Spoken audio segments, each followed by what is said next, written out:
अब्बू को पहले इधर गोली मारी, फिर बाद में उन्होंने राड मारे और भाग गए। मैं सिर्फ और सिर्फ इंसाफ चाहता हूँ। जो भी बंदा उसमें मुलविस है, इंशाल्लाह अगर मेरी सांसें रही तो उसको ज़रूर सजा दिलवाऊँगा। बिस्मिल्लाहिर्रहमानिर्रहीम। अस्सलाम वालेकुम। फेस ऑफ पाकिस्तान के प्लेटफार्म से मैं हूँ Miyan Mohammad Ashfaq. TikTok star Hamza Gani Tiger के वालिद के इंतकाल के हवाले से ज़ाहिर है सोशल मीडिया पर बड़ी ख़बरें चल रही हैं। इस ख़बर को ज़ाहिर है पहले तो इसी अंदाज से लिया गया कि एक ग्रुप की दूसरे ग्रुप पर फायरिंग है और ख़बर दफन कर दी गई। इसको हमज़ा और गनी टाइगर के नाम से मैंने ख़बर को ब्रेक किया और उसके बाद ये बात चल पड़ी और उसके बाद जब उसने अपना बयान भी रिकॉर्ड करवाया तो हालात ये हैं कि अल्हम्दुलिल्लाह अब इसमें ख़ासी पेशरफ्त हो चुकी है। कौन थे वो लोग जिन्होंने गनी टाइगर के वालिद को कत्ल किया, क्यों कत्ल किया, उनमें से कौन से अफराद गिरफ़्तार हुए हैं और गनी टाइगर की जब कत्ल के बाद मुझसे बात हुई तो उस वक्त उसकी कैफ़ियत क्या थी, अब क्या कैफ़ियत है और उसके साथ कौन से ऐसे दोस्त थे जो उसकी इस ख़बर को हाईलाइट करने के लिए, इंसाफ दिलाने के लिए तगोदो करते रहे। उसकी तमाम तफसील मैं आपको बताऊंगा, लेकिन आगे बढ़ने से पहले आपसे गुजारिश है कि फेस ऑफ पाकिस्तान को सब्सक्राइब करें, कमेंट सेक्शन में अपनी राय का इजहार करें और अगर आपको वीडियो पसंद आए तो उसे लाइक और शेयर ज़रूर कीजिएगा। दोस्तों, 2 दिन पहले एक ख़बर आती है, वैसे रूटीन के साथ जैसे मुख्तलिफ़ ज़राए से हमें ख़बरें मिलती हैं, और ख़बर ये थी कि 2 ग्रुपों के दरमियान तसादम हुआ है जिसके नतीजे में 5 अफराद ज़ख्मी और 1 जाँ बहक हो गया है। अगले दिन मुझे कॉल आती है, हमारे एक दोस्त हैं वसीम साहब लाहौर से, आप उनको इमरान खान के गेटअप में अक्सर देखते होंगे मुख्तलिफ़ टीवी शोज़ के अंदर। वो उनकी मुझे कॉल आती है और वो बताते हैं कि इस तरह से ये एक बच्चा है टिकटॉकर जो बड़ा मकबूल है और ख़ासे नौजवानों के अंदर उसकी मकबूलियत है, उसका वालिद का इंतकाल हुआ है, फायरिंग की है और मुल्ज़मान अभी तक गिरफ़्तार नहीं हुए और वो परेशान है क्योंकि उसे लग ये रहा है कि इंसाफ नहीं मिलेगा। साथ ही उन्होंने वसीम साहब ने मुझे ये बताया कि डीजे भट्ट, जिन्हें आप बड़े बखूबी जानते हैं कि इमरान खान के धरने के दौरान इमरान खान के सारे वो सिस्टम को वही चलाते रहे हैं और बाकायदा डीजे रहे हैं इमरान खान के, तो वो मुझे बताया कि ये वो भी निकल पड़े हैं और अगर मुमकिन हो तो आप भी पसूर पहुँचें और इस बच्चे को इंसाफ दिलाने के हवाले से बात की जाए। उसके बाद मुझे टेलीफोन कॉल आती है गनी टाइगर की, जो हमज़ा बेसिकली बच्चे का नाम है, इसकी कॉल आती है और वो मुझे बताता है कि क्या सिचुएशन हुई। चंद ही लम्हों के बाद मुझे डीजे भट्ट साहब की कॉल आती है। उनके साथ वो ज़ाहिर है वो भी परेशान थे गनी टाइगर के हवाले से और उन्होंने मुझे ये बताया कि इस तरह से बच्चे के साथ जुल्म और ज़्यादती है। मैंने उनसे बताया कि ख़बर तो हमने चलाई है लेकिन इस एंगल से मुझे नहीं था पता कि नौजवानों के अंदर ख़ासा मकबूल है, इंसाफ तो हर किसी को मिलना चाहिए। बहरहाल आप आएँ, इंशाअल्लाह इस मामले को देखते हैं। कुछ ही देर के बाद जब वो पसरूर में पहुँचे गनी टाइगर के पास तो गनी टाइगर का भी मुझे कॉल आई और उन्होंने मुझे सारी सूरत हाल बताई। इंतहाई रंजीदा थे, परेशान थे, लेकिन मेरे लिए प्रॉब्लम ये थी कि ख़बर ये ऑलरेडी चल चुकी थी लेकिन उसमें गनी टाइगर का ज़िक्र नहीं था और रूटीन की ख़बरों के दौरान ही ये ख़बर चल चुकी थी। तो फिर मैंने रिक्वेस्ट की गनी टाइगर से और मैंने कहा कि अब इस वक्त तो मेरे पसरूर का जो हमारा रिपोर्टर है उसके लिए तो मुमकिन नहीं है कि वहाँ पहुँचे। आप यूँ करें कि मुझे एक बयान रिकॉर्ड करवा के भिजवाएँ ताकि उसके तनाजुर में फिर इस एंगल से ख़बर को चलाया जाए जिसमें बताया जाए कि ये बच्चा जिसके साथ जुल्म हुआ है ये नौजवानों के अंदर ख़ासा मकबूल है। तो फिर डीजे भट्ट साहब की गाड़ी के अंदर बैठकर ही शॉर्ट रिकॉर्ड किया, वीडियो रिकॉर्ड करके हमज़ा ने मुझे भिजवाई और उसके बाद मेरी 2-3 दफ़ा उससे खैर बात भी हुई। मामला कुछ यूँ था कि दोपहर के वक्त इनके चचाजाद या तायाजाद भाई का झगड़ा होता है और उस झगड़े के बाद दोनों तरफ से एक दूसरे को थप्पड़ मारे जाते हैं।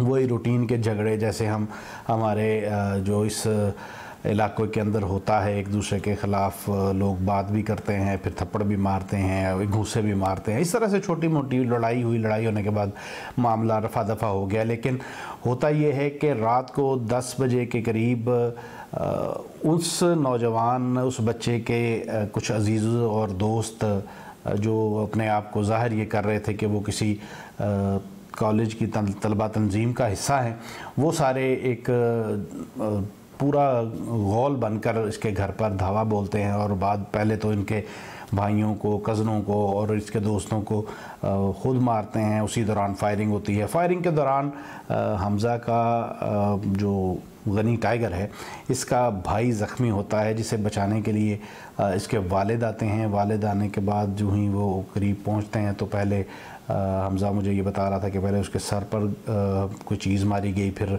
उनके सर पर ही गोली मार दी गई। तो ये इंतहाई अफसोसनाक सूरत हाल थी। हमज़ा से ये सारी चीज़ें बयान नहीं हो पा रही थी गनी टाइगर से।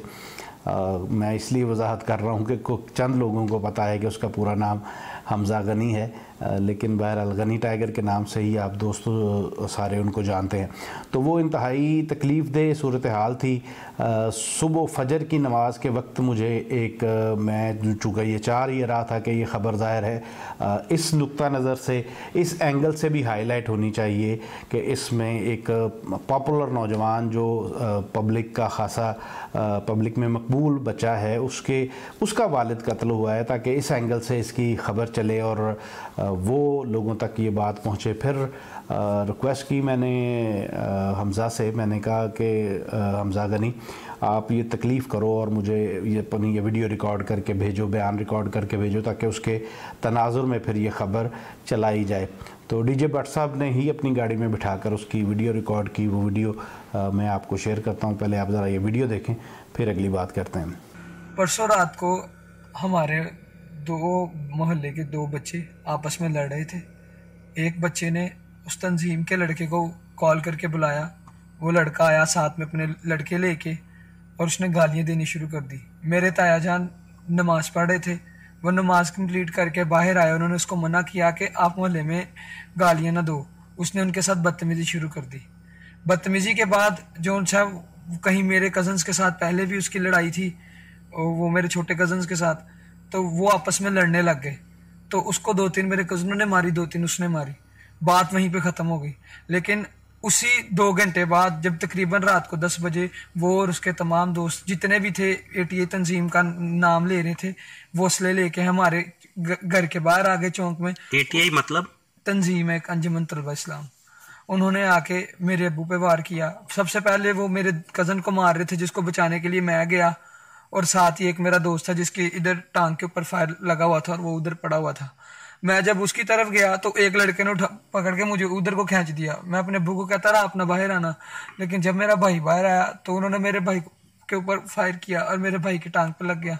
उसके बाद जब मेरे अब्बू उसको बचाने के लिए आए, फिर उन्होंने मेरे अब्बू को पहले इधर गोली मारी, फिर बाद में उन्होंने राड मारे और भाग गए। मैं सिर्फ और सिर्फ इंसाफ चाहता हूँ। जो भी बंदा उसमें मुलविस है, इंशाल्लाह अगर मेरी सांसें रही तो उसको ज़रूर सजा दिलवाऊंगा और मैं कानूनी तौर पे उसे सजा दिलवाऊंगा। किस जगह का वाक़या है ये? पसरूर से, तहसील पसरूर, ज़िला सियालकोट का वाक़या। दोस्तों, आपने देखा कि एक बच्चा, कम उम्र सा ये बच्चा है और अपनी मेहनत से इसने अपना एक मकाम बनाया है। लाखों की तादाद में इसके फॉलोअर्स हैं टिकटॉक पर, यूट्यूब पर। लेकिन मुआशरे की बेहिसी ये है कि महज बच्चों की लड़ाई ने उसे इस हालत में ला खड़ा किया है कि बात बाद में करता है और इसकी हिचकियाँ पहले जारी हो जाती हैं। तो ये तकलीफ़देह बात है।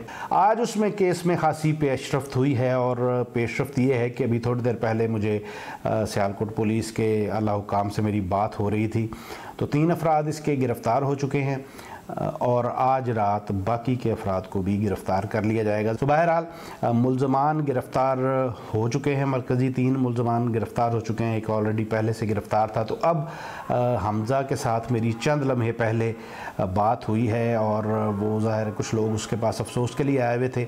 मेरी उसके साथ टाइमिंग थी कि इस वक्त हम स्काइप पर या लाइव फ़ोन कॉल पे बैठकर सूरत हाल का जायज़ा लेंगे। और यहाँ काबिल ज़िक्र बात यह है कि उसके जो मुखालफिन हैं उसने ख़ुद ही अपने ऊपर फायरिंग करवा के इल्ज़ाम गनी टाइगर की फ़ैमिली पर लगवा दिया था, जिस पर कोशिश करके FIR तो रुकवा दी है। लेकिन बहरहाल हालात ये हैं कि हमज़ा गनी टाइगर को उम्मीद बन पड़ी है कि अब इंसाफ मिलेगा और दोस्तों की यही कोशिशें, यही काविशें अगर जारी रहें बाकी मज़लूमों के साथ भी, तो इंशाअल्लाह मुझे उम्मीद है कि हुकूमत किसी की भी हो, इंसाफ देना उसकी मजबूरी बन जाएगा। उम्मीद है दोस्तों आप तक खासी इन्फॉर्मेशन पहुंची होगी।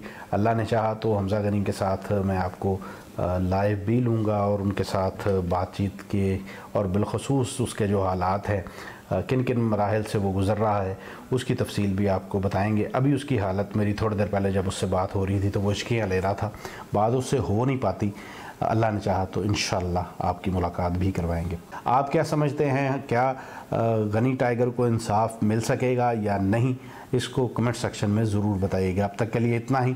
अपनी तन्हाइयों, अपनी महफिलों और अपनी दुआओं में हम सबको याद रखिएगा। अल्लाह हाफिज़। वीडियो को लाइक करें, शेयर करें, फेस ऑफ पाकिस्तान को सब्सक्राइब करें और कमेंट सेक्शन में अपनी राय का इजहार ज़रूर करें।